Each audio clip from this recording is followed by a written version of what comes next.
You could fully believe that we're being poisoned to death by carbon dioxide and it's causing all kinds of problems with the climate. You could believe that, and you're welcome to believe that if you want to. But it's a separate issue to say that the people don't have a right to make their own choices. It's a separate issue to say that you want private companies who cannot self-sustain on this as a matter of free market, that they should be able to do whatever they want through the public dole and taking private property. I find these to be extremely separate issues, even though they have to be intertwined in order for this stupid racket to keep going. Yeah. And again, Danielle, the Fifth Amendment to the United States Constitution historically allows eminent domain by the government when there is an established public good, a waterway, essential infrastructure that serves the common good. But that is not what carbon capture sequestration is. This is a racket. They're trying to capture CO2 from the air, bury it in the ground in order to protect the environment, when the environment is already 0.04. If it gets down, carbon dioxide, if it gets down much lower than that, then the plants start to die. The ecology starts to suffer. So the whole racket is predicated on a fraud.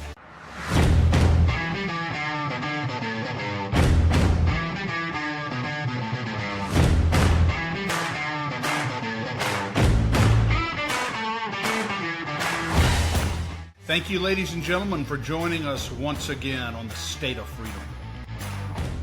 Good morning, everybody. It's great to be back with you here on the State of Freedom. Thank you for joining us.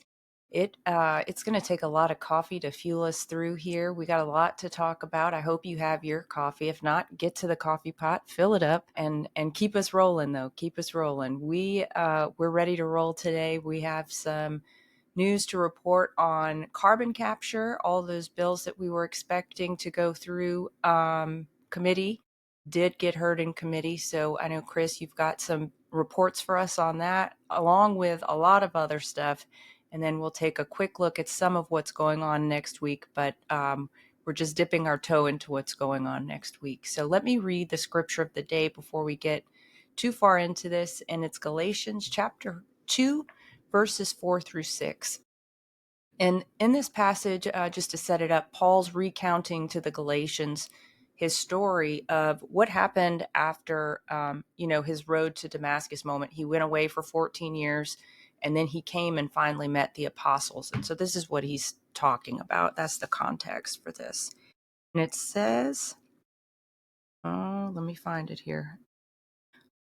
Okay, so he's talking about meeting with the apostles. He says, I met with them privately and confidentially because false quote-unquote brothers had been secretly smuggled into the church meetings. They were sent to spy on the wonderful liberty and freedom that we have in Jesus, the Anointed One. Their agenda was to bring us back into the legalistic bondage of religion. But you must know that we did not submit to their religious shackles, not even for a moment, so that we might keep the gospel of grace unadulterated for you. Even the most honored and esteemed among the brothers were not able to add anything to my message. Who they are before men makes no difference to me, for God is not impressed by the reputations of men. And as I was reading that this morning, there are two threads that I wanted to pull on from that passage. The first is that even in the church in its most nascent form, there were people who were trying to adulterate the message of the gospel of the grace of Jesus. This is not something new that we're just experiencing now with so much anti-biblical theology being taught. And look at the intention of that. Paul brings out what the intention was. It's to bring us back into the bondage of religion. It's so men and their rules can control us instead of allowing us to live in the freedom that Christ paid for on the cross. This is something we should be very vigilantly watchful for in the teachings that we accept and in the way that we live our own lives. We can easily, even without realizing it, pick up this religious attitude and mindset that brings us back into bondage. So ask the Lord to help you examine who you're allowing to teach you and the mindsets that you have around what's required of you by your faith. The second thread I want to pull on here is that last line, which I know a lot of people can imagine I really like that last line. They are before men makes no difference to me, for God is not impressed by their reputations. I just love that. And it's a great reminder that the Lord made each of us in his own image, and whether people have an influential profile or not, they're subject to the same scrutiny of Holy Spirit. They have the same responsibility to be faithful to carry the pure and simple message of the freedom of the gospel of Christ's kingdom. Yeah. So let's not get caught up in the brand name ministers. Sorry, Chris. Just one more thought. I think it's that instead of getting caught up in brand name ministers, we should instead judge whether their message aligns with the scripture. Yeah, and everything you're talking about requires discernment. The type of discernment where Jesus said we're to be as meek as doves, but as sharp and as shrewd as serpents. And you sort of have to have that in order to be able to discern the quote unquote false brothers among you, Danielle, as St. Paul so aptly said. And to be honest with you, we have some false Republicans among us. I was going to say this extrapolates pretty easily into the political realm, doesn't it? Yeah, the scripture this morning is absolutely rich and just completely appropriate for some of the things that we're going to be talking about this morning, isn't it? Yeah. Well, why don't we get into it, Chris? Because I know we've got a lot to cover. There were some bills that we were very strongly against, and there were other bills that we were very strongly for. Maybe the first one to bring up is SB 80. And this one we talked about at length on Tuesday. This is being brought by Senator Greg Miller, and it's about his proposed way that we should approach exit polling with bona fide journalists. You want to talk about what happened with that, Chris? This bill passed out of the Senate committee a couple of weeks ago and passed on the Senate floor now, correct? Yes. And I do not believe, Danielle, based upon the way this is being represented by its author and by the Secretary of State, who really is the moving force behind this legislation, not really explaining what it actually does, because the bill will exclude citizen journalists from the process of exit polling. And you have to be a quote bona fide news organization, whatever that is, in order to be able to conduct a non disruptive, lawful exit poll. We believe this legislation is blatantly unconstitutional, and we are going to make sure that the members on the House side, because this will be going before the House Governmental Affairs Committee. We're going to make sure that they understand fully what this does and why the legislation is not only unnecessary, but unconstitutionally discriminatory against law abiding citizens who don't have the quote pedigree of a legacy news media organization. And that's Yeah. really what this comes down to, Danielle. And I don't know really what Secretary Landry's objective is behind this bill. You may. I speculate that it's because she does not want transparency in our election process. She does not want citizens inquiring or inquiring of other citizens in the case of an exit poll about how they feel about our elections. And there's absolutely nothing wrong or illegal about a citizen doing this in the form of an exit poll.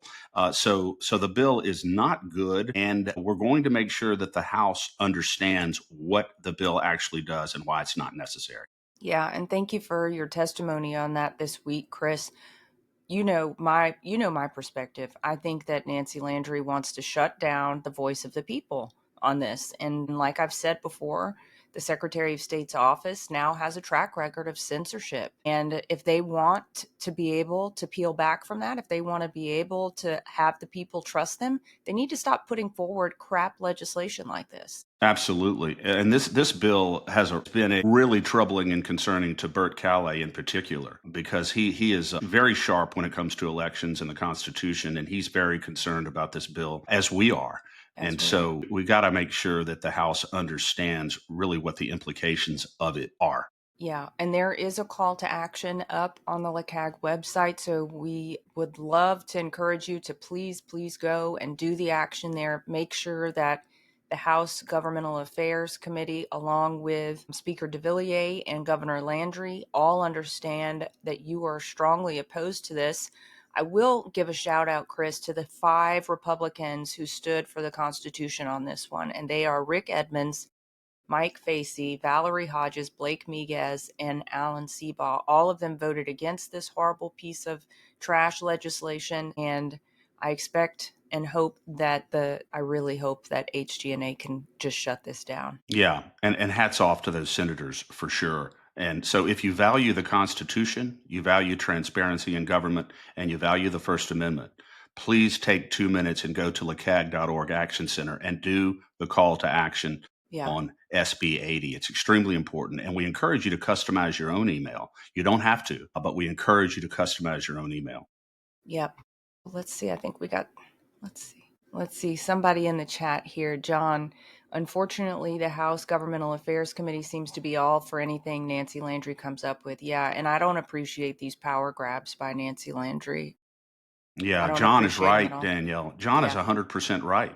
Yeah. I cannot remember the last time when any of our representatives or senators, really with the exception of the vote that you just indicated and the senators who voted against this horrible bill, really question her or challenge her. And it really goes back to the fundamental point of legislative oversight. Yeah. It is their constitutional responsibility to exercise vigorous oversight over the executive branch. And if they don't do it, what is their purpose? What is the purpose of the legislative branch and the system of checks and balances if they're not going to exercise that function in a vigorous, meaningful way? I'd Yeah. like to get that question answered. Yeah, this is not a popularity club. You know, the legislature does not need to be a popularity club. Baton Rouge politics don't need to be a popularity club. It needs to be enforcing the will of the people. And right now, I will say the will of the people is very much opposed to what Nancy is putting forward. So, Very much so. Very yeah. much so. And it feels like, I mean, I'm in the legislature all the time on behalf of LeCag Danielle, and sometimes it feels like a popularity club when you're there. So, they have to remember, and we're going to continue to try to remind them of what their function is as an equal branch of government. And who they want to be popular with. It can be a popularity club. Get the popularity and get the kudos for the people who sent you there in the first place. Exactly. All right, I'll get off my high horse. Well, I might not. I might stay on my high horse. Well, I'm not going to make you get off of it permanently. Okay, thanks. Let's move to the House Natural Resources Committee. That's where the carbon capture and sequestration bills were heard. I think you had a long, long day of hearings in that committee on Tuesday this week, Chris. We had some massive disappointments. I mean, just Massive. absolutely massive disappointments. Why don't we start out with House Bill 4 by Representative Chuck Owen, his bill on local authority? Yeah, Danielle, when I tell you that this hearing committee, House Natural Resources, was packed with mostly Louisiana citizens who were absolutely concerned, horrified, in fact, about the steady encroachment of this CCS racket in Louisiana, paid for by our tax dollars, of course. The first bill brought up was House Bill 4 by Chuck Owen, which didn't even seek to repeal eminent domain, which didn't even seek to categorically halt CCS. What it did was it sought to give local authorities and local governments the power to determine for themselves whether or not they want the CCS racket in their parish. And you would think that every constitutional conservative, certainly the ones who run on that platform, which they most do when they're running for office, would support this legislation. And unfortunately, the bill was killed in the House Natural Resources Committee by a number of Republicans. Now, keep in mind, Danielle, there are only 2 Democrats on that committee. It's a 14-2 committee, okay, with 2 Democrats. And so what Republicans want, Republicans get. And unfortunately, there were enough Republicans on that committee who voted against that bill to kill it, that good bill. Absolutely. I have the breakdown here for us, Chris. The people who voted for it in favor of giving local authority, giving the local people the right to decide whether they want carbon capture in their communities are DeWitt Carrier, Kim Coates, Brett Guyman, Shane Mack, Danny McCormick, and Lauren Ventrilla. So thank you to all of them. And I think, Chris, if I'm not mistaken, DeWitt flipped from his position on these things last year. Very interesting point, Danielle, because there's a clip that's been going around on social media that I just heard about a week or two ago, a couple of weeks ago, that between me and DeWitt Carrier in 2023, when similar legislation was brought, that DeWitt voted against then. And I had a very vigorous exchange with him in that where he basically told me that he wasn't concerned about the expropriation of private property for a private purpose, for an economic purpose. And so that's been going all over the place. And I think DeWitt heard from his people. And I think that clip went a long way in informing his voters about what he did. And I think he got a lot of heat and a lot of pushback.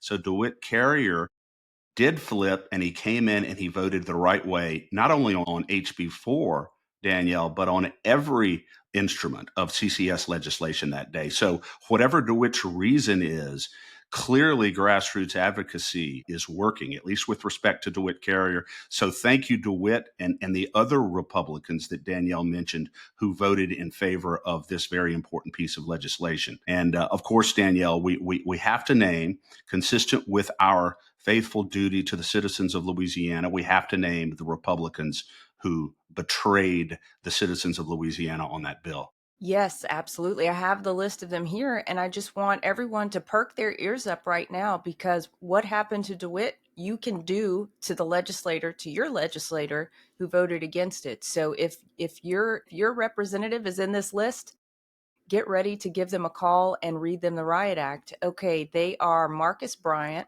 Jason Well, DeWitt. but by the way, Marcus, make sure you, Danielle, you He's a say Democrat. he's Yeah. a Democrat. So we're going to name the Republicans now. Okay, I'll name the Republicans. Jason DeWitt, Jessica Domingue, my state rep, Travis Johnson, Travis Johnson's a Democrat. yeah, sorry. That's okay.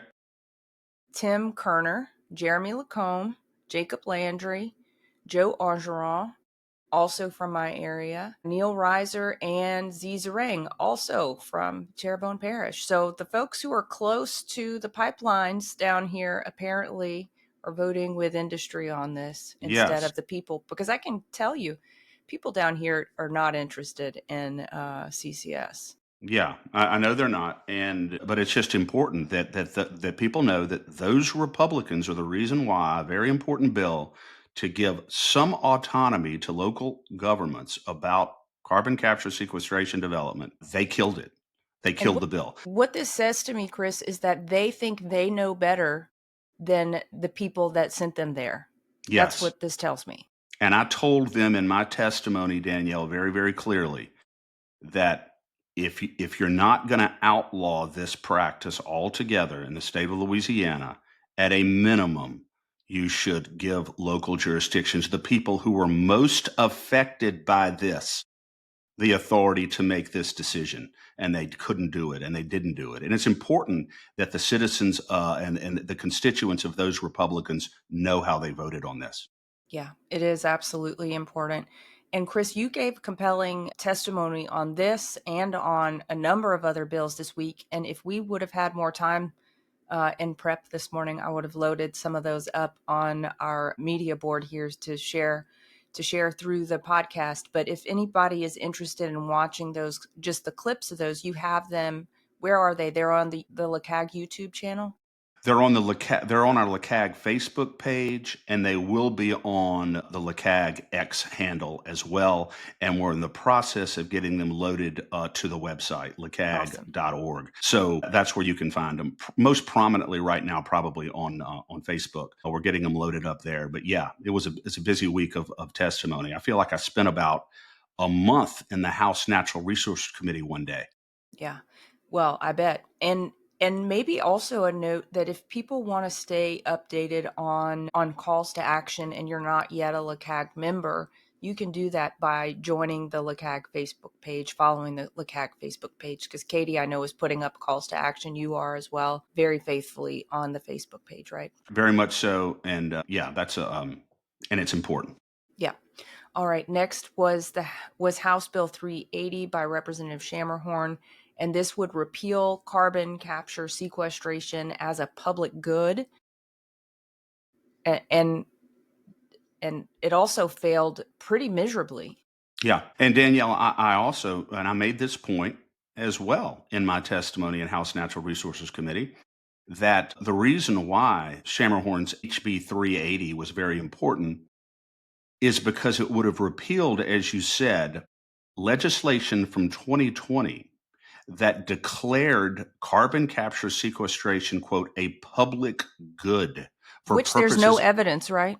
right, for purposes of protecting the environment. And the reason why it was important that Sharon Hewitt passed that legislation was because in order to exercise eminent domain, the law says that something has to be a public good and there has to be a public use. So she codified with no legislative debate whatsoever a law declaring CCS in 2020 a public good for purposes of eminent domain. And Representative Schamerhorn's bill would have repealed both the public good finding and repealed the right of private companies to exercise eminent domain for the purpose of carbon capture sequestration. Arguably the most important CCS bill of this session, because CCS would have fallen by the wayside if this bill had passed, because eminent domain would have gone away and private people would have had the right of either wanting it on their property or not, and most don't. So it would have killed it essentially. His bill failed as well, as you said,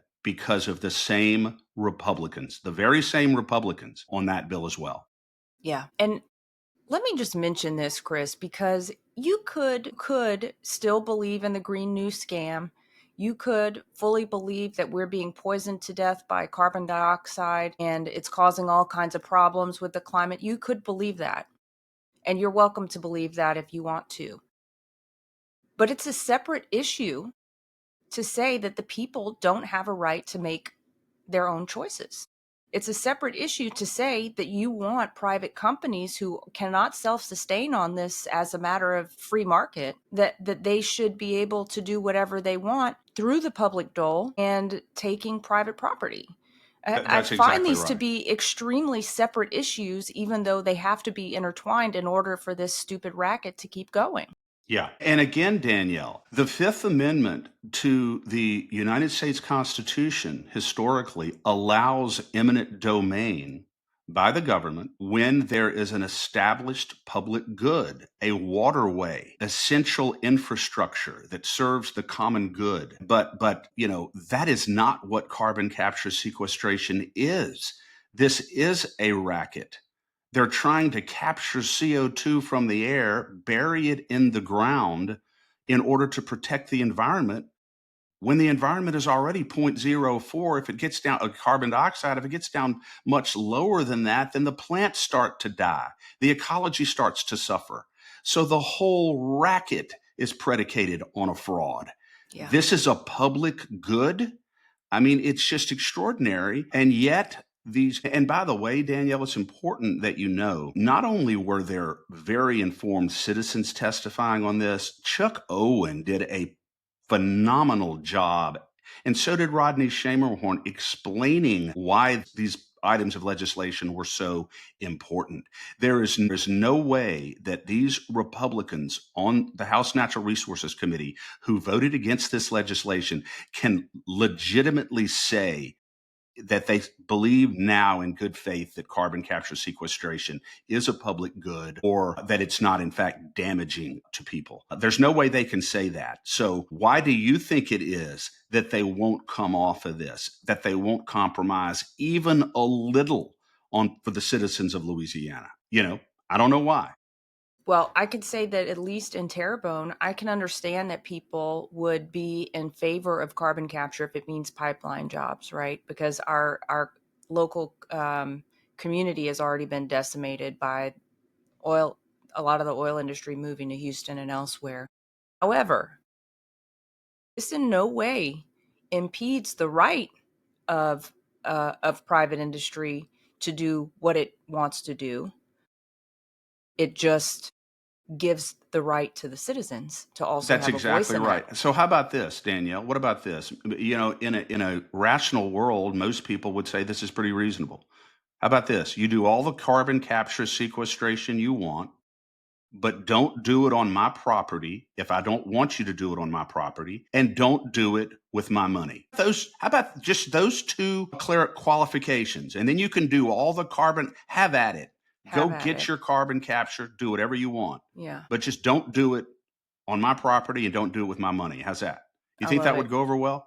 Well, apparently it's not going over Yeah. well. On a funny note, I saw a little bit of the testimony from and the hearing yesterday of Senator McMath's SB 14, the Maha bill, and we'll get to it in a little bit. But I saw Senator Jay Luno. Is this Senator? Talk about how regenerative farming is important. First of all, I was shocked that he would say that. Um, I mean, pleasantly shocked, right? But he did talk about the fact that tilling the soil, you read a book that told him that tilling the soil is the number one cause of release of carbon dioxide into the atmosphere, and we need to be guarding ourselves against that. That tells you how ridiculous and how brainwashed our many people Yeah. are. Many No people. more. I mean, for crying out loud, don't till your soil. No more tilling, Danielle. No more tilling, and That's no more tea for the tillerman. I'm just going to say, that's one they can get their bingo card out on for me. Exactly. All right. All right. Okay. Let's see.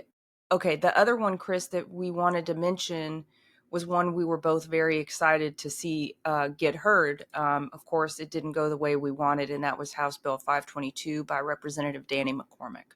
Yeah, and this one would have just imposed a 1-year moratorium on carbon capture sequestration development until it could be further studied and determined, the advantages and disadvantages, the pros and the cons, the ups and the downs of carbon capture sequestration. And the reason why it was such a good bill, Danielle, is that when the legislation passed in 2020, declaring it a public good for purposes of eminent domain and that it's good for the environment, there was no debate.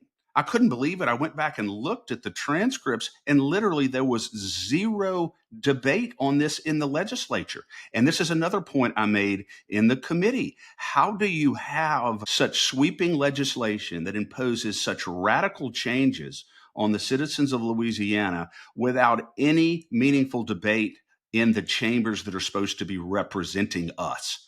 It makes absolutely no sense. It's almost like, literally, no debate whatsoever. So you would think Representative McCormick's legislation say, wait a minute, we didn't really know what we were doing. And a number of legislators have said we really didn't know what we were voting on at the time. So why not a moratorium for a year so that we can study this and figure out where we're going and what we're doing? The same Republicans voted the same way on this. And I'll tell you why the moratorium was so opposed. It's because there's a great and reasonable fear that federal dollars for this are going to dry up in the ensuing year.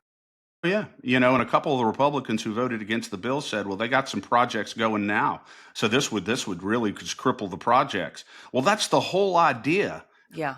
is to is to halt the projects that really cannot be undone. Once these pipelines are finished, and once the CO2 is buried underground, there really is no going back, Danielle. Well, So and you'd think who's a to year say more. Yeah. exactly who's to say what's more dangerous, Chris? Doing something that we don't know the impact of, or carbon dioxide that's literally has been in the atmosphere for at least as long as you and I have been alive. Exactly. It's just extraordinary. And by the way, Danielle, I don't know if you have it on your list or not. And if we're going to talk about it, we can, or let's just do it now, because Representative Schamerhorn also had a bill that simply would have created a victim's lien for people who are injured through a carbon capture pipeline rupture or a CCS disaster of some sort. Just a lien to make sure that they're compensated if that happens. These Republicans couldn't bring themselves to vote for that either. What a disgrace. What an absolute disgrace. It's a slap in the face to the citizens who sent them there. Yeah, and again, we're talking about Orgeron, we're talking about Tim Kerner, we're talking about Jessica Domain, Zizarang. Zizarang, DeWitt, and To be clear, it's probably Jason DeWitt, not not Not DeWitt Carrier, Carrier. No, not DeWitt Jason Carrier. DeWitt. Yeah, DeWitt Carrier, as we talked about a little while yeah, ago, he has flipped on this. And yeah. he actually said in committee, I can't imagine any of us voting against this legislation. He said, Wow. I can't imagine it. And he was really talking about all of the bills.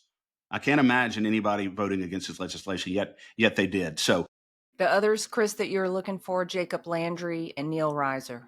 Jacob Landry and Neil Reiser, yeah, they also voted against it. So, if even some of those Republicans had done the right thing, Yeah, these bills would have passed. that's But anyway, I crazy. wanted to mention about the victims lien because Yeah, just to show you, to make the point that they weren't willing to compromise even to a degree on the issue. It's like they unbelievable. didn't even want to admit that there's a possibility that there could be any weakness in this whatsoever. Yeah, yeah. I just, I'm going to stop talking about this one for now, but it's just too frustrating. It's too absolutely frustrating. So if you, Chris, there's some calls to action. Maybe we'll be getting some calls to action up on forthcoming legislation Yeah. because this isn't the end of the story, right? No, it's I mean, not. It's at not the least end of the story. It's that's not the right. encouraging part. We have the opportunity to put extraordinary pressure on these people. And let me just say their names one more time to make the point crystal clear. They are Jason DeWitt, Jessica Domingue, Jeremy Lacombe, Jacob Landry, Joe Angeron, Neil Reiser, and Z Zarang. So, I mean, calling everybody from Terrebonne to get on this for sure, because that's three in the Terrebonne Lafourche area alone Yeah. that could have flipped the way this went. Of course, and it's important, Danielle, to remember, to clarify, as you said, that there's some other CCS bills coming up very soon, and there's a possibility that they could be encouraged to reverse their position and actually support some good CCS legislation. But it takes grassroots advocacy. It takes you reaching out to them and expressing your disappointment and what your expectations of them are, because there is no more important issue than this one. And we will be getting some refreshed calls to action related to the new bills, the undead bills But on the in the meantime, Danielle, call. people can call 225-342-6945, 225-342-6945. That is the main number to the Capitol. Tell Tell me the them that you number want to be again. 225-342-6945. All That's right. the I'm going to main see number if to I the can, Capitol. I'll Yeah. see if I can put that up on the, all right. And call them and tell them that we are disappointed in your vote. We'll tell the lady who answers the phone to patch you through to your representative, or to give a message to your representative about how disappointed you are in their votes on the CCS bill, and you expect them to reverse their position and begin to vote in a way that reflects who they represent, instead of big special interest groups and big business. Yeah, absolutely. And I think the House and Senate have dismissed for the rest of the week, so they may be in their home offices if you want to give them a shout there. Yeah, but Okay, it's really, really important. That's it how this is. works. It is. All right. We've all had instances crop up where we could use the advice or skills of a trusted attorney. Whether you're looking at the implications of new laws for your business, signing a contract or a lease, looking to write a will or establish a trust, or even resolve a dispute with your credit card company, Legal Shield has got you covered. For over 50 years, Legal Shield has made it affordable and easy to access a dedicated lawyer. With the app, Legal Shield is like having a lawyer in your back pocket. For covered emergencies, Legal Shield is here for you 24/7, plans to fit any stage of life.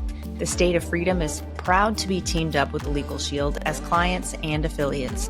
To learn more or to sign up, visit the Shop Our Partners page on freedomstate.us or check out the link in the show notes.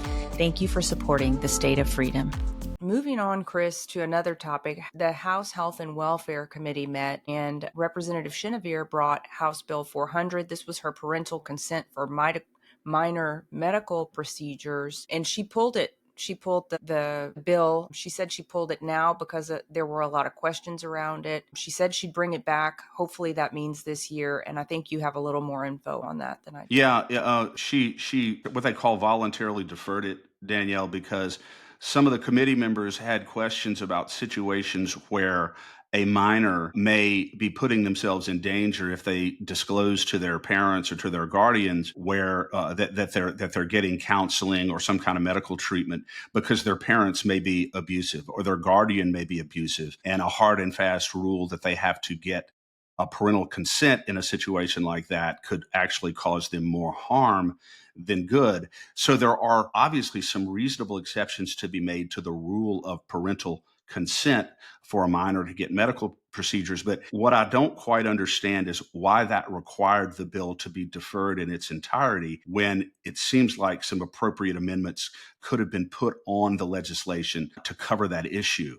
So, I'm not sure exactly why it was deferred fully, but it was. But Representative Chenevert has said that they're working on tweaking the language, and hopefully she will bring it back this session, as you Yeah. said. It's a really important piece of legislation. The idea that right now in Louisiana, minors under virtually every circumstance can go in and request and receive all manner of medical treatment without their parents' knowledge or consent.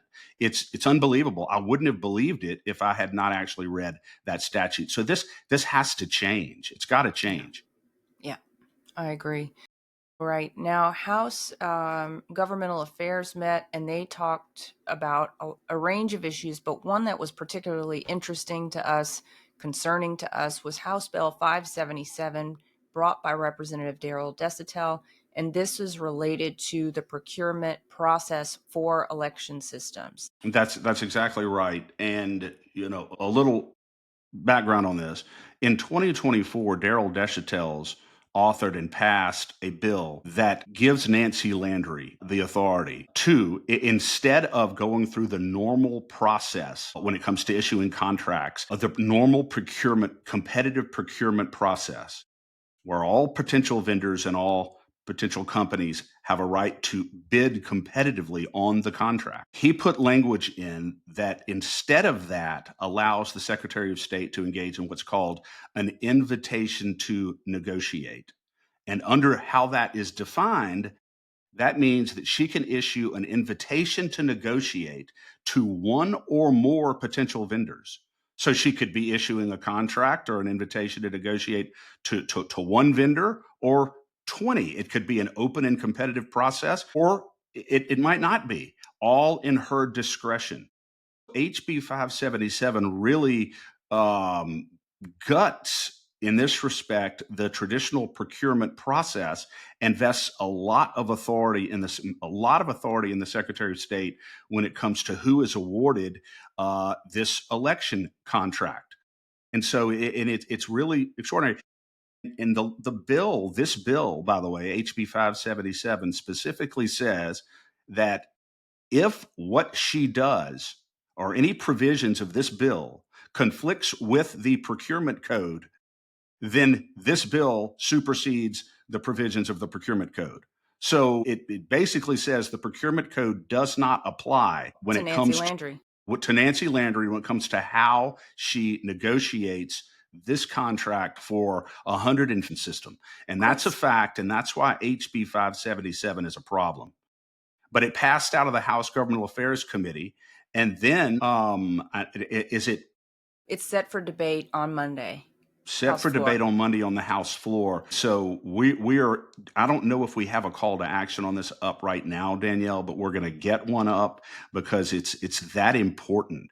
And I think that this is all designed to both expedite Landry's RFP or her getting these new election systems and spending our money, and also give her a lot more power in the process. So it's important, really important. We are not happy with this.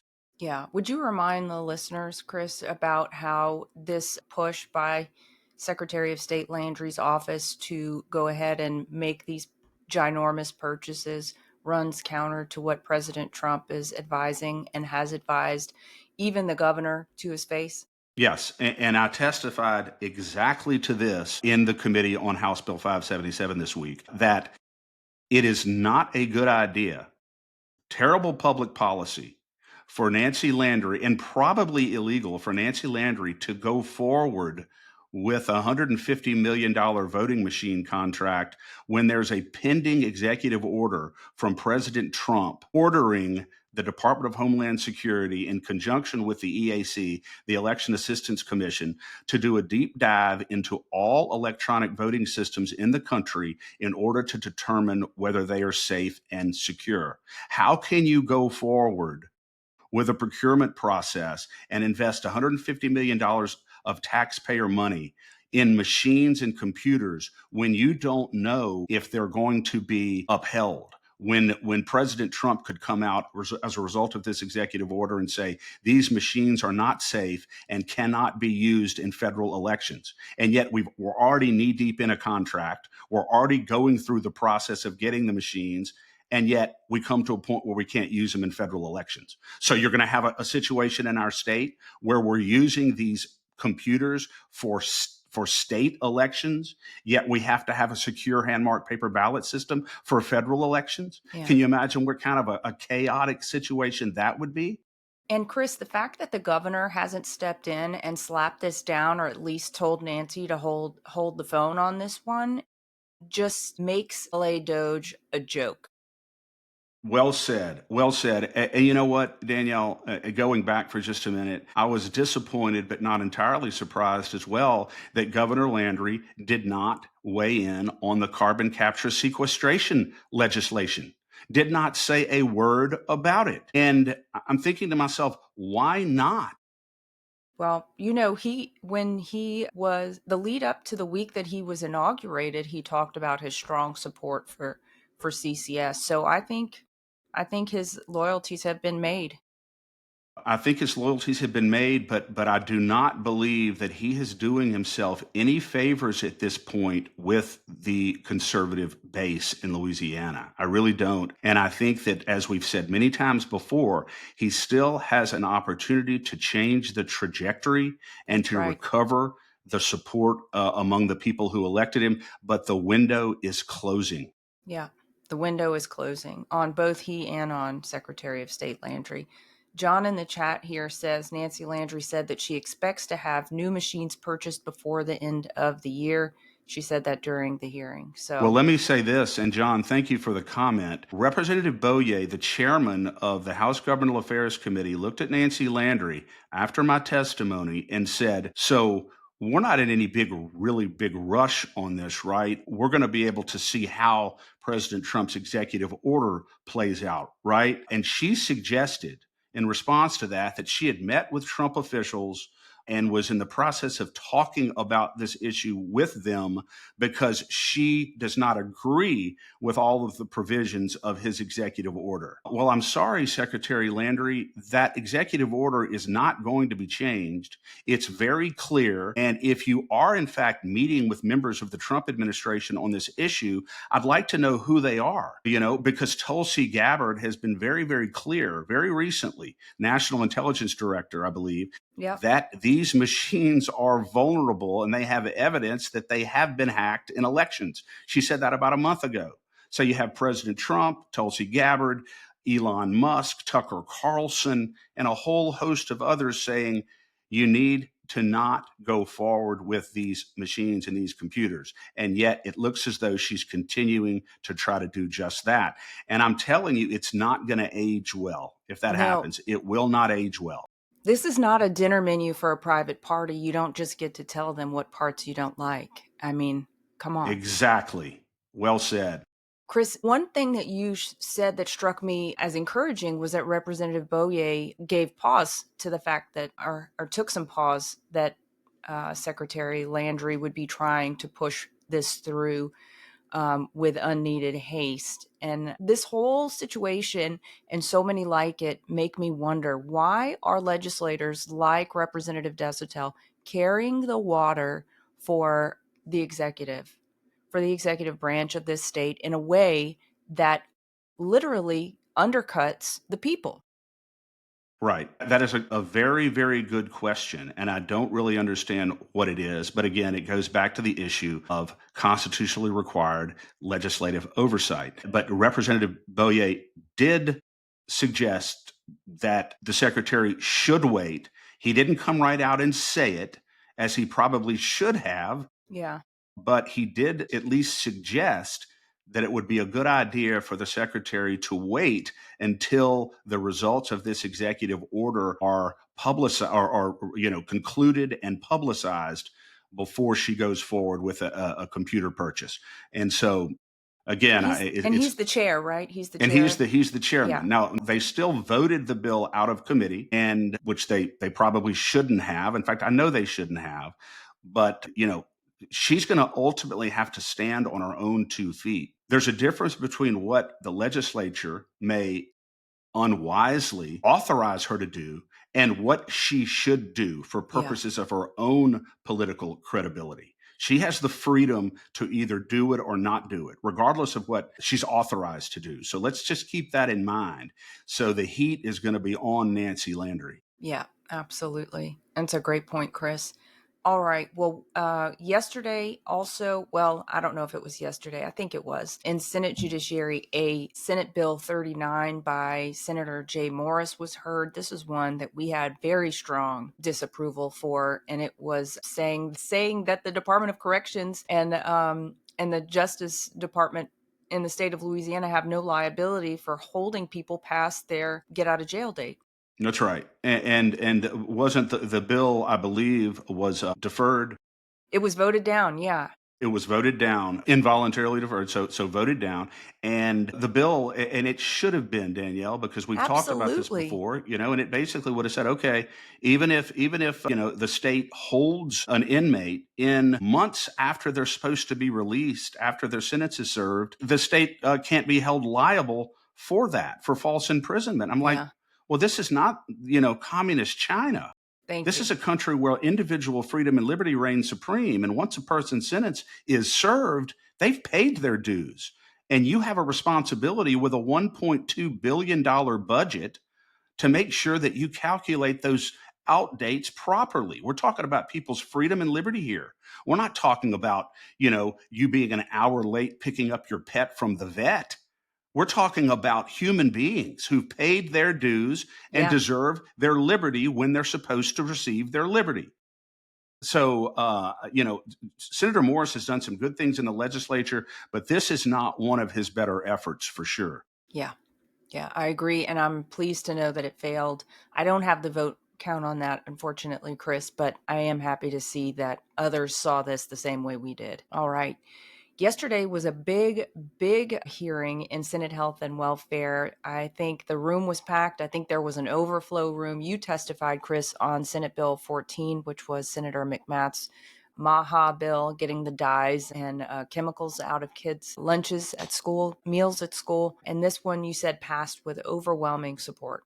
Passed overwhelmingly, and it was a pleasure to testify in support of it, Danielle. It's amazing how many people still don't understand the connection between what we consume in our body and not only our physical health, but our mental health, our energy, our emotional health. There's just a connection. So much of it at the core is about what we consume. And Senator McMath's bill would prohibit, if it passes ultimately, would prohibit all of these ultra processed foods, these chemicals, these additives, these dyes that public and even private school students that receive public money receive in their daily diet at school. So the bill covers both breakfast and lunch at school and will prohibit all of this garbage that currently goes into the food that they eat at school.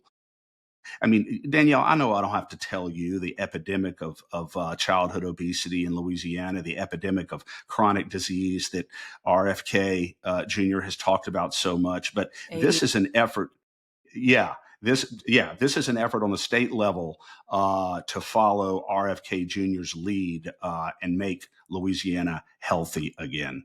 Yeah. And I applaud Senator McMath for bringing the bill. And I really enjoyed testifying. Danielle, I wasn't ever allowed, I said this in the committee yesterday, as 6 to 12 kids, I was never allowed to eat growing up any of the garbage. And this was in the 70s. And we used to get so mad at our mom because everybody's eating these Pop-Tarts and these donuts and all and the Mm-hmm. Cokes and all that. And we were just never allowed to eat that stuff or drink that stuff. And, and looking back on it, I'm very thankful to her for holding the line on that Yeah. because she just wouldn't allow it because she probably knew then, obviously, that the stuff is poison. Yeah, absolutely. And look at the rate that your brain clicks still, Well, my brain's clicking pretty good. And Katie always says, man, why do you never, ever get sick? And I said, probably two reasons, because we were never allowed to eat, three reasons. We were never allowed to eat junk food. They threw us in a swimming pool and we swam competitively from the time that we were 6 years old till the time we were 14. Thirdly, what was the third thing? I can't think of the third thing is that my mom didn't get us vaccinated. We didn't get all these vaccines. God bless her. My mom Wise even knew woman. about that then, so I'm like, Mom, love you in heaven. If you can hear me and hear Danielle, just want to tell you we love you and we thank you. And by the way, we know that you can hear us. Yeah, definitely. She's in the cloud of witnesses. Chris, who's the vice chair of Senate Health and Welfare? Because she presided over the meeting yesterday while Senator McMath was testifying. Is it Katrina Jackson? It might Senator? have. Okay.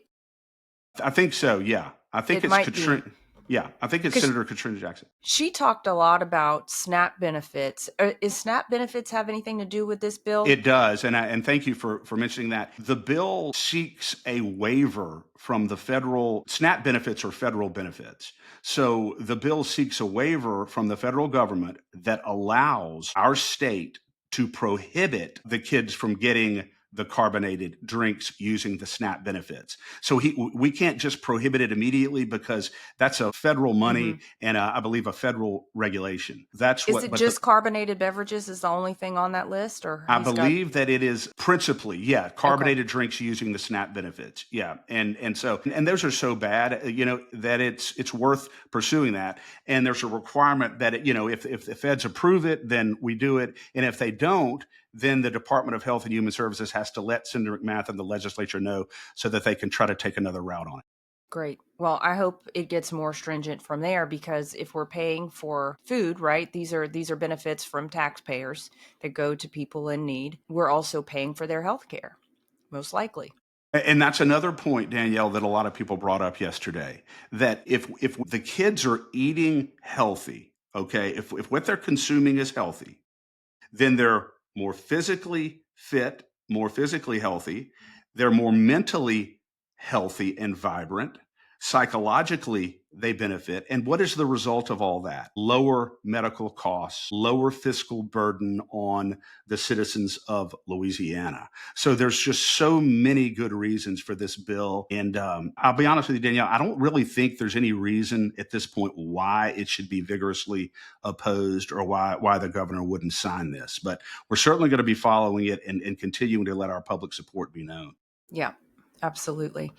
Okay, now in Senate Governmental Affairs, there was this bill we were following by Senator Bowie.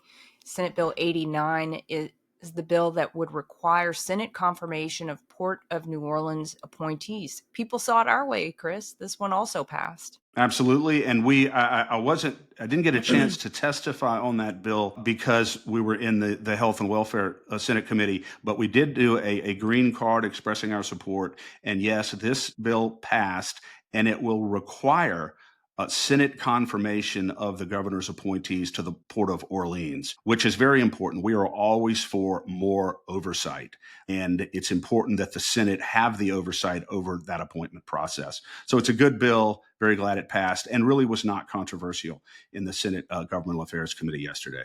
Great. The secret to losing weight 2 times faster has gone viral. See the transformations hundreds of thousands of people are experiencing around the world with the Slender Eyes drops. These homeopathic drops are proven to control appetite, support thyroid function, help balance the body's pH, improve energy, boost mood, and increase metabolic rate. I've heard firsthand testimonials from droppers in their 20s to droppers in their 80s who say that the Slender Eyes drops have completely revolutionized their lives. Try the drops today to see the results for yourself. To learn more about the Slenderized Drops or other incredible natural wellness and lifestyle products, email me at info@freedomstate.us and put drops in the subject line, or visit the Shop Our Partners page at freedomstate.us. We also have links to those in the show notes. Thank you for supporting the State of Freedom. And also on the point of oversight in Senate Governmental Affairs, there was Senate Bill 8 by Senator Jay Morris, and this would allow for civil service firings. Yeah. And that this one is also important. passed. And that also passed in a 5-2 vote in the Senate Governmental Affairs Committee. We haven't talked too much about it, but we were there and expressed our support for it, and actually talked to Senator Morris very briefly about it. The bill right now in Louisiana, Danielle, just to give our listeners a rundown on it, if you're a classified civil servant in Louisiana, classified civil service employee, it is almost impossible to be fired. And many employees of numerous agencies in Louisiana are classified civil service employees. So what SB 8 will do is authorize the state to move from classified status to unclassified status a number of state employees, categories of state employees, so that there's more flexibility in being able to manage those employees, and if necessary. And all of the opposition testimony in committee yesterday was against the state having the opportunity to do that when it's necessary. In other words, they want these civil service employees to continue to earn their living on our dime and our dollar, but they want to minimize any scrutiny and any accountability on the part of those employees. And that's why the bill is important. And I'm glad that Senator Morris, speaking of good things that Senator Morris does, he partially has redeemed himself after SB 39 with SB 8 because it's a good bill. Yeah, it is a good bill. And you would think that, we're seeing this on the federal level as well, right? With DOJ and the firings, civil servants are not too happy. And it seems that the civil servants who are actually good and doing their job don't really have anything to worry about. Well, isn't that the truth? Yeah, what a great point. And you shouldn't have to worry about anything if you're doing your job. From corporate life, everybody does always have to worry. Everyone's replaceable in terms of corporate jobs, but on the whole, I think generally people want the good people to stick around. They appreciate people who work hard and are expert in their field. And Danielle, you just jogged me. In corporate life, as you know full well, having worked in the private sector for a long time, even if you are doing your job well, there are times when the company has to lay people off, either because of the economy or because of perhaps mismanagement in the company or things like that. You don't have the same kind of security. But when you're a state employee, and perhaps you're not needed or you're not doing your job or for whatever reason, nothing ever happens. Our government gets more and more bloated. We spend more and more money, and we raise more and more taxes to cover it. Can you imagine, Danielle, when you were working for Pfizer, if you had existed in a category of a classified employee of Pfizer, where basically you couldn't be fired from Pfizer? It's like, who wouldn't want that gig? Yeah, exactly. So I don't know, Chris. It's very interesting. And I think what we see in some of these appropriations packages are so unnecessary, but they are necessary for the continued forward movement of government in a way that they're having to appropriate funds to hire people to work around the existing bureaucrats. Well said. Yeah. All right, let's talk about some floor action that happened this week as well, Chris. Most of what we just went over was in committee, but some things have moved a little bit further beyond that, and we're moving next week to opposite chambers. So we're starting to see some real progress on some of these bills. First up is Senate Bill 2. This was by my Senator Mike Facey, and this is his prohibition on fluoride in water. And that one passed 10. Very, very good bill, Danielle, 24-10. People who know, I'm not a scientist, I'm not a health hygienist or health expert, but from what I understand, fluoride in our water is very damaging to us physiologically, physically. It's just not good. And this would ban it. There is a slight amendment on the bill, and it says that The fluoride is coming out. But if 15% of the residents in a local jurisdiction sign a petition, then that would trigger a statewide vote in the parish to determine if they want the fluoride back in the water. And so I don't really see that happening. And so it was an amendment that Senator Facey thought was manageable and one that he could do safely, and he did. And I would have done the same thing. And, if I'd been there, because I really don't see that happening in a local jurisdiction. Do you? No, I think the people who are anti-fluoride are much more activated than the 20, 30 dentists who would be pro-fluoride. Exactly. And of course there were some people who were opposed to the bill who were saying that, and look, I have a tender place in my heart, for the whatever the percentage is, and I know it's a significant percentage of Louisiana residents kids who don't have, I guess, regular dental treatment, regular dental appointment. And some of the people who are opposing this bill said that they rely on this fluoride for their oral hygiene. And I was thinking to myself, I mean, that's really a sad. It breaks your heart on some level if that's true. But first of all, I don't know if that's true. Right. I don't know of any evidence to say that's Yeah, true. if that's true or not. And secondly, it's not enough to offset all the harm. Yeah. And that's my position. Yeah, absolutely. I agree with you, Chris. Another one by Senator Facey, Senate Bill 19 provides for over-the-counter dispensing of ivermectin. That one also passed 28-8. And as we talked about before, Danielle, I believe Secretary Ralph Abraham, who's the Surgeon General of Louisiana, testified very, very compellingly in favor of this legislation. And I believe the bill requires, it says that ivermectin can be dispensed by a pharmacist over the counter pursuant to a standing order from the Louisiana Department of Health. So I think that that's to be interpreted as requiring the Louisiana Department of Health to issue a standing order that ivermectin can be available and should be available to people over the counter. So, but again, Secretary Abraham did a wonderful job testifying right next to Facey on this bill, and now it's moving forward and hopefully gets through the whole process. Chris, if there's a standing order requirement, that means that could be peeled back by future Well, again, administrations. that's a great point, and that's the concern that we had. I think if the bill is interpreted to require, in other words, it says that ivermectin shall be available through a pharmacist pursuant to a standing order from the Louisiana Department of Health. So I interpret that as requiring the standing order from the Louisiana Department of Health. And if that's the case, we don't have an issue.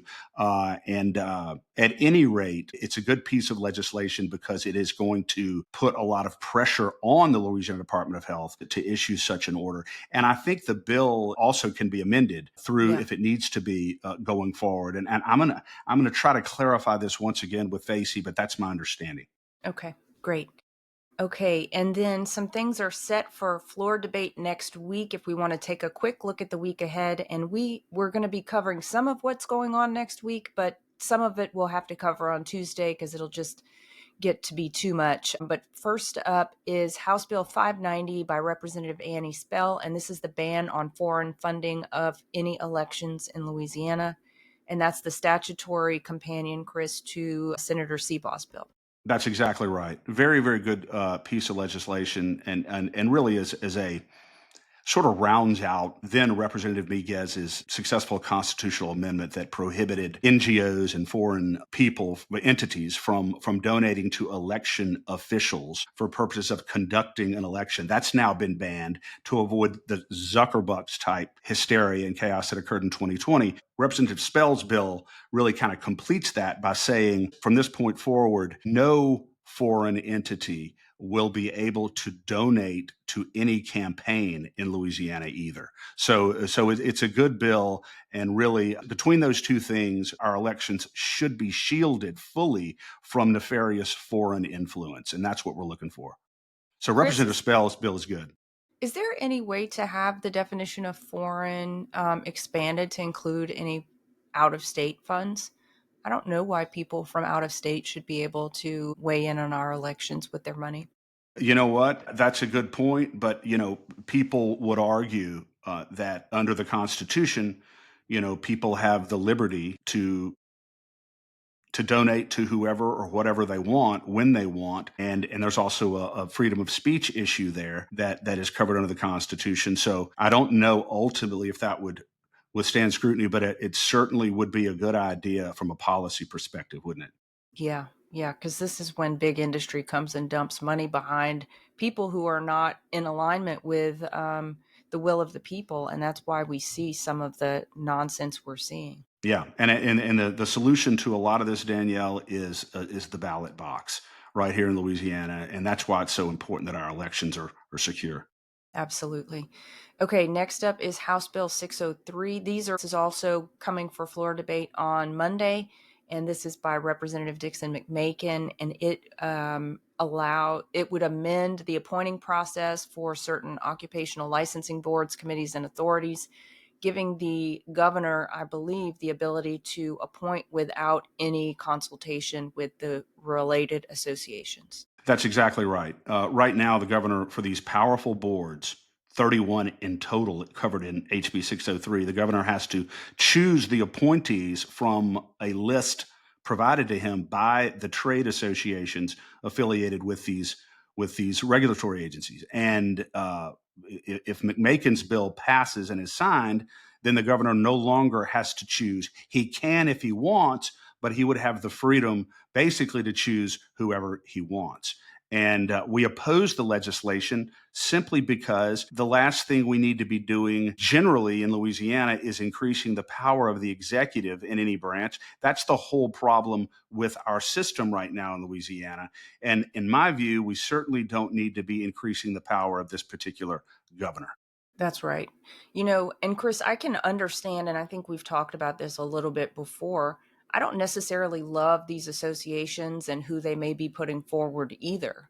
So it's not to say that this is without its problems as the process currently stands, but at least there's a consultative element to it. Whereas, so if there was some other consultative element, we may be, it may be better than the one that we've got. I don't know. At least there's more than one party now making the decision. It's not plenary authority vested in one man to make these appointments with no check. Now, I do believe that the bill does continue to require Senate confirmation, if I'm not mistaken, Danielle, of these appointees, Okay. which is a good thing. The legislature consistently did its job. And I'm sorry to keep harping on this and keep going back to this theme, but legislative oversight only means something if it's exercised in a meaningful, vigorous way. And so it doesn't mean anything except the extent to which it's actually exercised. So we have to, again, get back and find a way to encourage our legislators to begin to do exactly that. Yeah, I agree Across with the you. board. I agree with you. And perhaps Governor Landry's abysmal public rating right now, you clocked it at 27%, will help the legislature find its will. Hopefully so. Hopefully so. But their desire and willingness to exercise the oversight that the Constitution charges them with exercising should never be dependent upon the governor's approval rating. But nonetheless, as a practical matter, I think that's a very relevant point. All right, next up, the cockroach. This slimy cockroach comes back Ugh. every stinking year. We have to fight it. We have to waste our breath and our energy fighting this stupid bill. This year it was brought by Representative Glorioso. He tends to bring really good legislation, but we hate this. House Bill 519. This is, it would give reason for police officers to pull someone over for driving while talking on their cell phone. Danielle, We're being babysat, Chris. This is a nanny state bill. you're exactly right. I testified against this in the House Transportation Committee. I feel like I could have just played the recording of my testimony from the last 2 years. Yeah. And once again, I was sitting right next to Ed Tarpley, the great constitutional lawyer and former DA. And we both testified again for largely the same reasons. Glorioso's bill makes talking on a handheld cell phone in your vehicle while you're driving a criminal act subject to fines and a moving violation. And I made this point, Danielle, that the session is supposed to be about lowering people's insurance rates. Right. How are we lowering people's insurance rates when law-abiding citizens are talking on a phone in their car and they get hit with a citation for this, and it goes on their record as a moving violation and drives their insurance rates up? How are we helping citizens by doing that? And don't we have a lot of other more important things to be doing in this state besides banning the use of a handheld cell phone in someone's car, especially when there is no study that correlates talking on a handheld cell phone and increased traffic accidents? It just doesn't make any sense. This, as Representative Bayan has said more than one time, Danielle, and he said it on the floor last year when he defeated this bill, this is a revenue harvesting bill.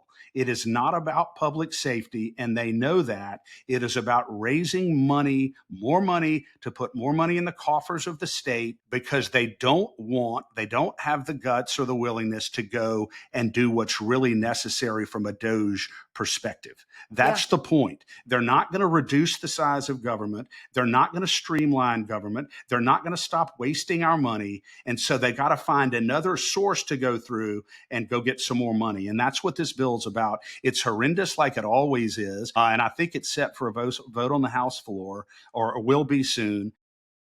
Everybody Monday. has to go do this call to action on lacag.org.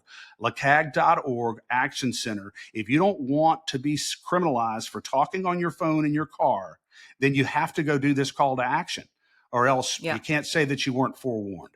You were forewarned. And what's remarkable to me is that people who are so conservative, Brian Glorioso, his campaign slogan was "Make Louisiana Great Again." So you would think that he would be operating with the most deregulatory mindset of any legislator, if that's the approach he wanted to take, if that's the way that he branded himself and sold himself to his constituents. However, this is more regulation, more red tape, more restraints on the people.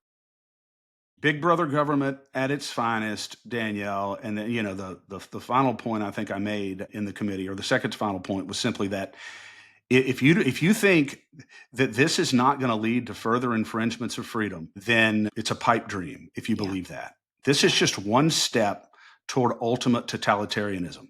And that's why we have to oppose it. Yeah. And it was voted unanimously out. So no one on that committee is safe from scrutiny. And the reason why it was voted unanimously out, in my opinion, even though it was crushed last year on the House floor, 73 to 35 or whatever it was, is that this bill is part of the governor's, quote, insurance reform package. Danielle, it's part of his insurance reform package designed to bring insurance rates down, which is absolutely ridiculous. And nobody on the committee wanted the governor to suffer the ignominy of having one of his bills killed in the committee. And I think maybe the thought of some of the Republicans on the committee was that we'll give it a hearing on the House floor. We can pay that nod to the governor, but hopefully it will suffer the same fate it did last year. And it should.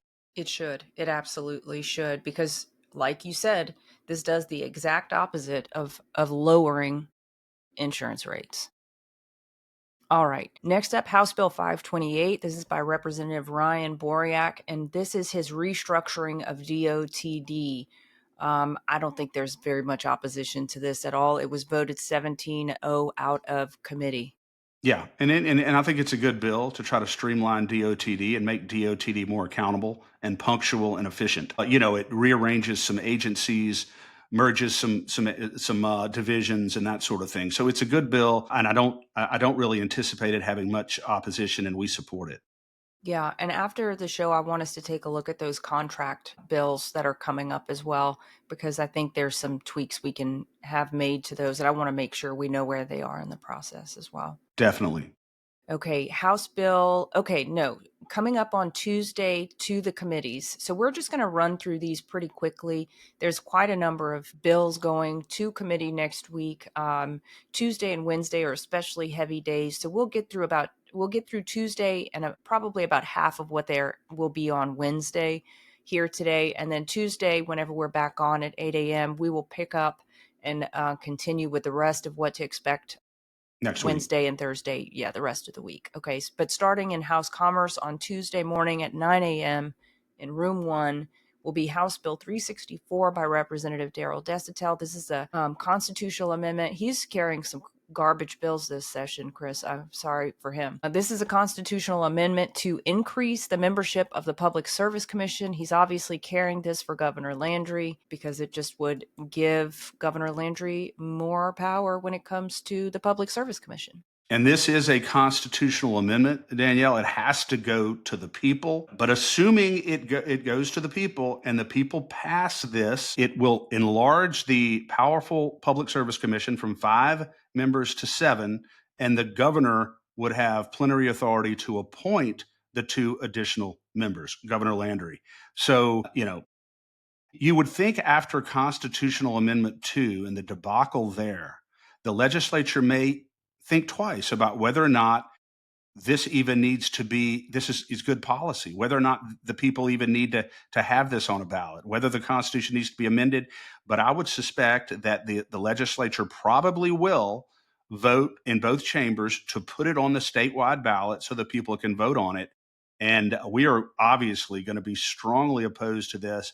And I think that anything that the Louisiana voters have the right to directly vote on that would result in increasing this governor's power, I think that it's going to be a no-brainer, and they're going to lose probably by a greater percentage than they did on Constitutional Amendment 2, which they got killed on. You know what's kind of sad, Chris, is that it seems like this would be an easy way for legislators, constitutional amendments in this environment are an easy way for legislators to pass the buck to the people, use the people as a cover for bucking the governor, right? So instead of bucking the governor, we're just going to pass this bill and see what the people say. Why don't you just listen to what the people say in the first place and not make us go have another election?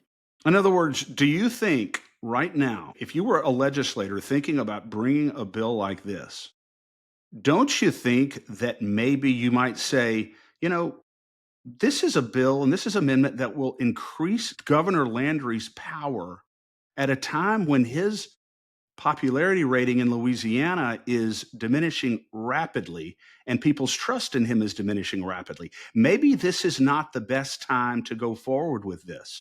Yeah, and there's a question in the chat, Chris, of whether this is a paid position. Yes, this is absolutely a paid position, and right now it's an elected position. There are 5 seats on the Public Service Commission, and I would be very interested in hearing from some of the sitting elected public service commissioners. I hope that they testify. I hope that, what are they going to say? Are they going to say that they're so overworked? Or the people in the community is going to say, I can never get in touch with my public service commissioner because they cover too much territory? I mean, they are larger than Senate districts, right? There's only 5 of them. Significantly larger, but I've not heard that's an issue with the Public Service Commission. I'd like to know what people who are listening live right now, I'd like to send some comments on this. I'd like to know what y'all think about a constitutional amendment that would significantly increase the governor's appointment power over the Public Service Commission. I'd like to know your thoughts on that. But Chris, let's talk about the Public Service Commission for a little moment here. There are some things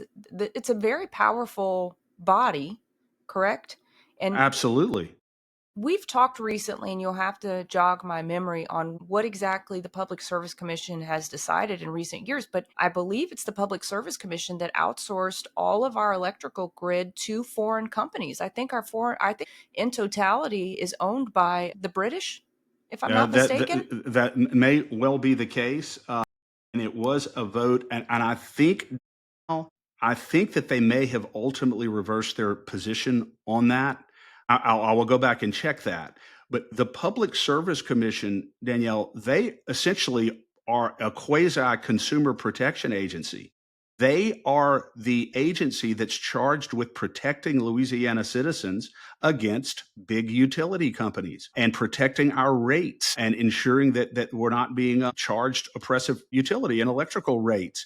So they serve us and they represent us. And the idea that even 2 of those members would not be directly accountable to the people in the form of an election is troubling. Why should they not be 100% subject to the democratic process, to voter accountability. It doesn't make any sense. It looks like a power grab.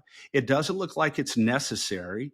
And certainly doesn't look like it's advisable to bring it at a time when the governor's approval rating and credibility are certainly not at an all-time high, to say the least. Yeah, and here in the chat, the comment is not a good look for Doge LA. Agree with that, and they say they're against it. So, yeah, on the same page. All right, let's move on here, Chris, to House Bill 386 by Representative Raymond Cruz, who we had on for a segment on Tuesday. This is his gold and silver as currency bill. Yeah, gold and silver as transactional currency. You remember, Danielle, it was brought last year. And I absolutely love this legislation, making gold and silver transactional currency in Louisiana, just like money, and you can use it as a debit card, and it will free us up economically. It will help us to have a hedge against this horrible inflation that Representative Cruz has talked about, the steady devaluation of the dollar. And one thing that a lot of people don't talk about, Danielle, is it will serve as a protection against the still existing central bank digital currency that is always out there, whereby globalist forces seek to centralize our economic activity in the form of digital currency, whereby they can surveil our economic activity and inch us down the road toward totalitarianism. This would be a hard pushback against that push if we can use gold and silver individually as transactional currency. And I just think it's a great bill, and we will be supporting it. And I can't remember, Danielle, whether Representative Cruz said that this is going to be, that he thinks the chances of this getting through Commerce is greater this year or not. He seemed to think that people were a little more educated on it going forward. So I hope so, because really, Chris, this is about the rights of the people. This has nothing to do with banks. You know, the banks may be against it. Well, the banks are welcome to be against it. But this is a matter of freedom for the people. And so this, to me, is up there with that carbon capture bill. Like, our legislators need to be voting in such a manner that says that they want to empower and protect the people and go with the will of the people instead of against it. We have not voted them in to be our overlords. We have voted them in to be our representatives. So well said. So well said. And Danielle, that is what you just said is the whole reason why LCAG exists, why the Louisiana Citizen Advocacy Group exists, so that we can be an antidote, a counterforce against these big, powerful, deep-pocketed special interests in the legislature who influence and poison our representatives to such a degree. And that's why we're there. That's why we exist. And that's why LCAG appreciates all of the support and memberships to our organization, because we are leveling the playing field down there. We are, yeah. It's really exciting to see how things are developing and how the organization's maturing, the base of the membership growing, and the voice of the people getting louder. I think all of those things are restoring the rights of the people and the will of the people. But like you often say, Chris, we're going to get the government that we ask for, we demand, and we deserve. And so unless we are loud, unless we are aggressive, unless we are very clear in our perspective, we're going to keep getting what we always have gotten. We're going to keep getting what we've always gotten. That's so well said. Like my dad used to say, Danielle, politicians, as a general rule, they will listen to you if you can do one of two things. If you can either help them or you can hurt them. Other than that, they are habitually indifferent to you. So we want to be in a position to be able to do both. Yeah, absolutely. I'm excited to share a fantastic opportunity for State of Freedom listeners who are interested in investing in precious metals or even starting a home-based business in the precious metals industry. Metal Stacks is a precious metals collectors club where you can buy your metals at the best prices on the market, actual dealer cost. They are beating the big sites. They have no credit card fees and no minimums. If you're just interested in purchasing metals at a great price, visit metalstacks.com/dwalker. Get to shopping. That helps me out. I get the commission. You can also refer people to Metal Stacks for an additional income. If you're interested in learning about the referral business aspect of metal stacks, email me directly at danielle@freedomstate.us for more information. All right, next up, House Natural Resources and Environment. We're going to take another bite at the apple on Wednesday when it comes to carbon capture, 9 a.m., room 4. Let's start with, well, there's a slew of bills. Do you want me to just run through them, Chris? I Sure. can tell you, and you can weigh in on them. House Bill 75 by Representative Danny McCormick.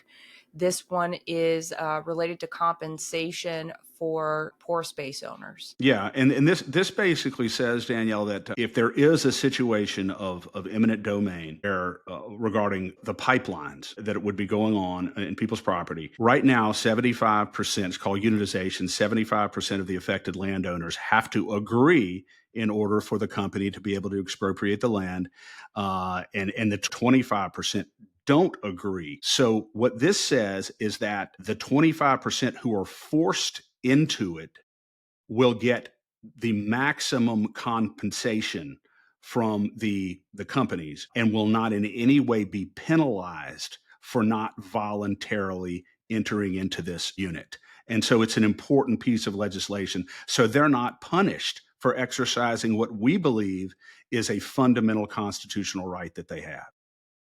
And I believe Danny brought this last year, Chris, and it was defeated. Yeah, absolutely brought it last year, and it was defeated in the same committee.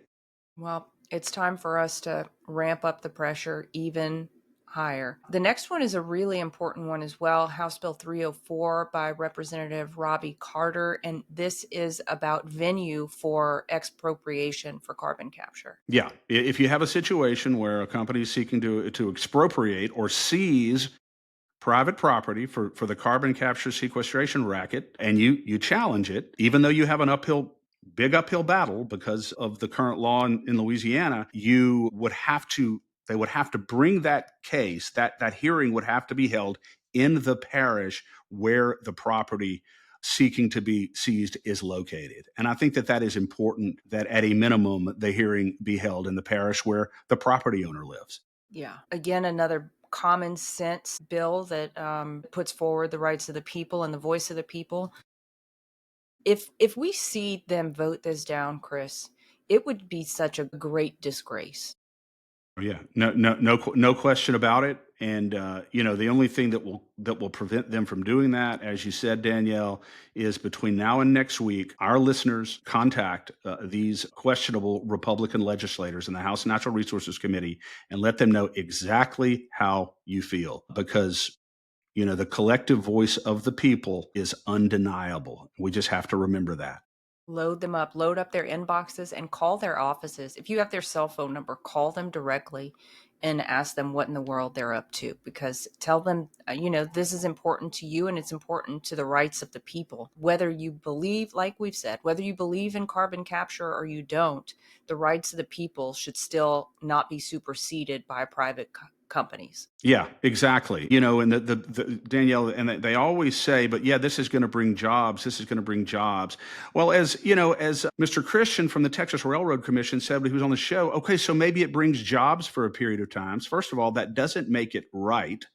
And secondly, the only reason why it's going to bring jobs is because it's being subsidized with billions and billions of dollars of our money. Yeah. This is not how you grow an economy. No. And as Danny McCormick told me, the legislature does not exist to, quote, create jobs. Thank you. The legislature exists to protect and preserve our freedom so that we have the ability to flourish and create jobs and opportunity. It's not the legislature's job to create jobs. And I think it's important to remember that. Yeah, absolutely. It is. It is. If it was the legislature's role to create jobs, our government would be even more monstrous than it is. If it was the legislature's job to create jobs, we'd all be working for the government. Yeah, it would also be called communism. All right, House Bill 396 by Representative Danny McCormick, the man who has a clear view of what the government's role is, what the legislature's role is, and he would like to declare that carbon dioxide sequestration be illegal in the state of Louisiana. This is the death knell to carbon capture in Louisiana. Should we get this passed, it would just be the end of the debate. Danielle, wouldn't it be something else? And we talked about this earlier on the pre-show. Wouldn't it be something else if, due to healthy, relentless grassroots contacts to these Republican legislators who killed all these bills, that kind of contact between now and the time Representative McCormick's bill is heard in the Natural Resources Committee, that they actually vote in favor of his bill to ban carbon capture sequestration in Louisiana? Wouldn't that be something else? Yep, it would be something else, all right. And we're just encouraging people. This is where you can go and take action. lacag.org/action-center. Or just go to lacag.org. There's a tab called Action Center. Yeah, and we're going to have a very strong call to action up requesting that the House Natural Resources Committee vote in favor of Danny McCormick's HB 396 banning carbon capture sequestration in Louisiana. You talk about being down by 4 touchdowns and coming back late in the fourth quarter and winning the game. This would be a Tom Brady-like moment where he's down 28-3 against the Atlanta Falcons in the Super Bowl in the middle of the third quarter. And he comes back against one of the best defenses in NFL history and wins that Super Bowl. That's what this would be like. And it can be done if people will make the effort to make sure that it gets done. Yeah.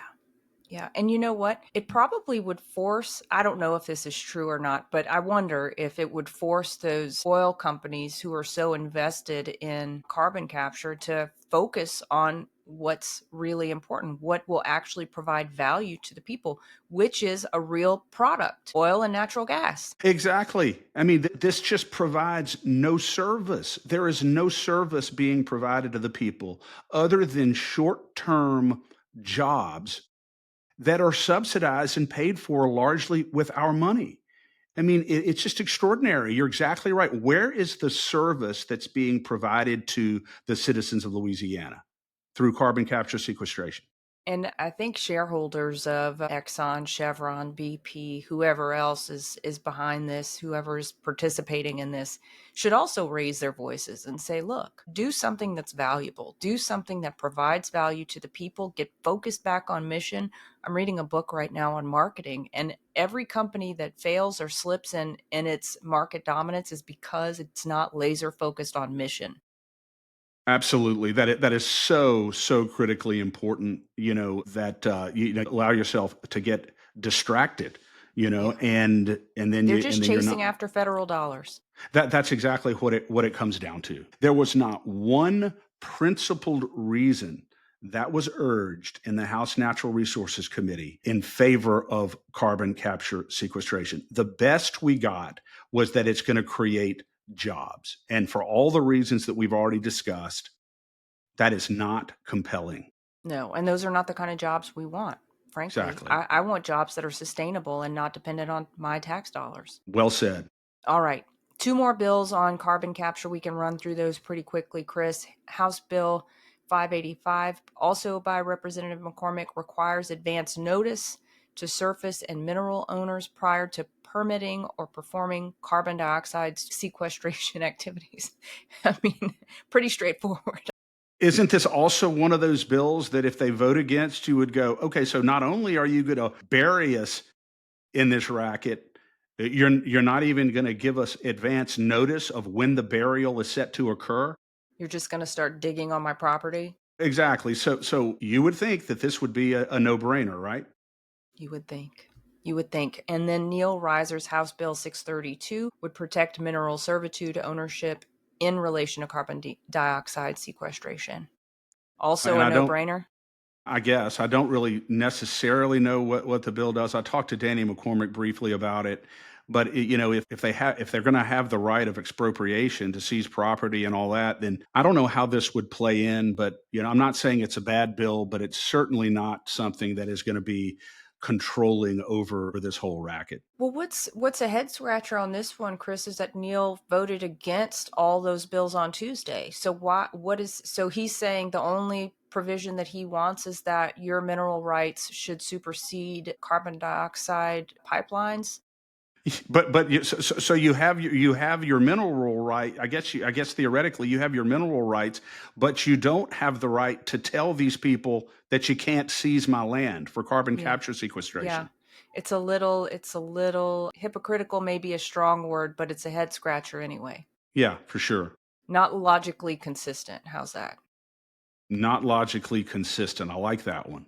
Okay, House Governmental Affairs on Wednesday. First up is House Bill 160 by Kelly Dickerson, and this is related to ethics complaints. Chris, you wanted to have an amendment put on this as well. I think it's a good bill, but it basically says that people who file ethics complaints with the state ethics board, they can't conceal their identity anymore. If you're going to file a complaint against somebody, then you have to say who you are. We don't believe in anonymous complaints in Louisiana. People have a right. People who are accused of ethics violations have a right to know who's accusing them. That seems pretty basic and pretty common sense. There is a concern, though, about the bill, Danielle, because there may be times where there are whistleblowers or otherwise vulnerable citizens who are filing a very legitimate ethics complaint against powerful public officials. And you don't want them to be in a situation where they are retaliated against or suffer any kind of Yeah. reprisal as a result of that. And so I think there should be a provision in this bill, a whistleblower type provision that prohibits any type of retaliatory action against a complainant in that situation, and penalties and damages for violation of it. I think it's really, really important. Yeah, and I hope you're able to testify on these bills on Wednesday, Chris, because the next one up is near and dear to my heart.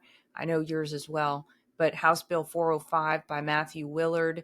This would require the Secretary of State to prepare and publish certain information concerning changes in election law. So, how are you doing what we told you to do?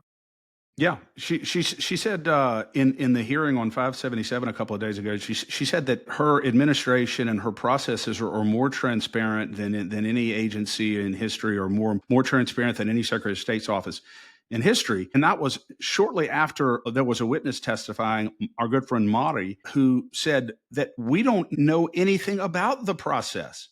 These Yeah. things are supposed to be occurring in the election procurement process. We don't know where to find the information. It's not being disclosed. You're not being transparent with the voters. And so that's just not true. So Willard's bill will require her, I believe, to publicize critical actions and critical steps that she takes insofar as really her responsibilities to the public. Well, one, I'd like to see her come and testify against it because that would just be great. And then two, good luck to us still if this passes, because she has not even done the bare minimum, it feels like, when it comes to ensuring that citizens are not involved in our non-citizens, illegal aliens are not involved in our elections in any way, shape, or form. Yeah, exactly. SB 436 from May of last year. Okay. Mike Facey's SB 436 codifies in Louisiana law now that you have to provide proof of citizenship in order to be able to register to vote in Louisiana. It's hugely important. It's hugely important to protect our voter system. Nancy Landry insisted that, even though she supported the legislation, she insisted that it would take her 6 months to implement a simple methodology by which to verify that citizenship. And so it was effective in January at her request. So here we are 4 months later, and the local registrars have still not received guidance from the Secretary of State on what to do or how Chris, to implement this law. so if you were someone who cared deeply about the First Amendment, you cared deeply about the citizens' right for their vote to not be diluted by illegal aliens, you could at least put a stopgap measure. You could have done this in October that was forward looking and say, you know what, we'll take care of the voter rolls as we go. We can't necessarily say that's all solved overnight. But what we can say is you have to prove that you are a citizen in order to participate in one of our elections. So I don't know necessarily what that looks like, whether it's having to produce a passport or whether it's a social security number or whatever, but something could have been done. Of course, of course. I mean, you're telling me that when it comes to making sure that only Louisiana citizens or only American citizens vote or register to vote in our elections, you can't come up with a methodology, with a system Do you know to make sure that happens? how much paperwork is required just to be able to turn on a utility? I mean, Exactly. basic utility or get a cell phone. That's a lot of paperwork is required. So I believe that this state that loves to overregulate us could certainly find a way to protect us in this matter. Exactly, and that's her job to do it. So let's make sure that, as Secretary of State, we're doing the things that really are fundamental. Uh, you know, Yeah. Let me see if there's anything else here, Chris. I think that's all we're going to cover for today. There's plenty more where that came from. There's more hearings that are going to be taking place on Wednesday, including House Health and Welfare and the House Administration of Criminal Justice. I'm sure there's plenty that will be happening on the Senate side as well, but we will update you with all of that on Tuesday when we're back here at 8 a.m. sharp. And sharp. And I want to, Danielle, before we go, I just want to encourage listeners to subscribe and share the State of Freedom. I can guarantee you 100% that you're not going to find any other political podcast in Louisiana that is unashamedly honest about what is going on in our legislature, what is going on in our country, and speaks truth to power the way the State of Freedom does. There is not another political podcast in Louisiana that does that. So if you want our voice to continue to expand across the state of Louisiana and have the kind of influence that we no doubt can have, you have to share, you have to subscribe, you have to tell all your family and friends. You don't have to really go anywhere else if you want to know what's going on, not only on a statewide level, but nationally, then the State of Freedom. There's no question about it. We have the best guests, we have the best information. Danielle is the funniest, and we generally get along quite well. And so I think that you will continue to enjoy it, but share and subscribe to State of Freedom, because we are spreading the voice of liberty across Louisiana. And I also want to encourage you to join LCAG, because when we're in the legislature, we are battling against sinister and powerful forces that have an agenda that I promise you is not your agenda. It is not about the Constitution. It's not about your freedom and liberty. And we are there sharing your voice. And so in order to continue to level this playing field, it takes resources and infrastructure to continue to do that. So please take the time to become a monthly member of LCAG. I promise you, it will be the best $22 or $25 a month you've ever spent. The price of a large pizza, in order to make sure that your voice is heard in the corridors of power in Louisiana. So between the State of Freedom and LCAG, we've got it all covered for you. And we're going to keep moving forward. And Danielle, it's just why does it seem like the time always flies when we're together? And it's been an hour and 45 minutes. So it has flown by. We had a lot to cover. I also, Chris, want to mention LCAG's website is lacag.org, lacag.org. The State of Freedom's website is freedomstate.us. And we are also going live now on multiple platforms. YouTube, we are the State of Freedom. Rumble, we are TSOF podcast, the State of Freedom podcast, TSOF podcast. We are also on Facebook Live and on X. So if any of those are your preferred platforms and you're catching us the day after on Spotify, on Apple Podcasts, you can catch us live on those platforms. Absolutely. And Danielle, on a final note, just remember, as you referenced earlier, the great words of John F. Kennedy: we are the boss, and we will get the government that we demand and we deserve. So let's collectively go forward and demand good government. That's it. Yep. And we will be looking very forward to seeing how many actions are taken on the issues that we discussed today: the cockroach bill, the carbon capture bills. Make your voice heard. 100%. Right. God bless you. Thanks, Chris. God bless you. The State of Freedom is a listener-supported podcast. We're committed to pursuing the truth about policymaking, decisions, and situations in Louisiana and at the national level that stand to impact our freedoms. Please become a monthly supporter of the State of Freedom at freedomstate.us as we continue to expand the voice of liberty across Louisiana and beyond. Thanks for joining us today on the State of Freedom. Be sure and check out the show notes for this episode. You can always go there and find the calls to action and resources mentioned in the show, and you can find out more information about our advertisers there as well. If you want to learn more about us or support our work, visit freedomstate.us. To get involved with Louisiana Citizen Advocacy Group, visit lacag.org. We'll see you next time. God bless.